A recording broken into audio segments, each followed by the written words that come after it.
राज्यात मागील काही दिवसांपासून तापमानात मोठी वाढ झाली होती, मात्र आता हवामानानं अचानक वळण घेतलं असून अहिल्यानगर जिल्ह्यात वादळी वाऱ्यांसह पावसाच्या नोंद झाली आहे। 5 मे रोजी पारनेर तालुक्यात जोरदार वादळी वारे आणि गारपीट झाली आहे। या गारांचा मारा इतका तीव्र होता की गावकरी म्हणाले, क्षणभर वाटलं जणू आपण काश्मीरमध्ये आहोत। भर उन्हाळ्यात पाऊस आणि गारपीट झाल्यानं वातावरणात गारवा निर्माण झालाय। रस्त्यावर मोठ्या प्रमाणात गारा साचलेल्या दिसून आल्या।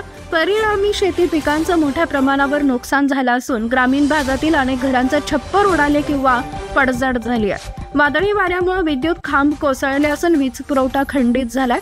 तसेच अनेक झाडांच्या फांद्या तुटल्या असून काही झाडं जमिनीवर कोसळली आहेत। दरम्यान हवामान विभागानं पुढील 3 ते 4 दिवस महाराष्ट्रात वादळी वाऱ्यांसह पावसाचा इशारा दिलाय। त्यामुळे नागरिक आणि शेतकऱ्यांनी योग्य ती काळजी घ्यावी असं आवाहन प्रशासनाकडून करण्यात आलंय। दरम्यान तुमच्या जिल्ह्यातील हवामान अंदाज पाहण्यासाठी स्क्रीनवर दिलेल्या व्हॉट्सअपवरती क्लिक करून आताच आपल्या ग्रुपवरती सामील व्हा। धन्यवाद।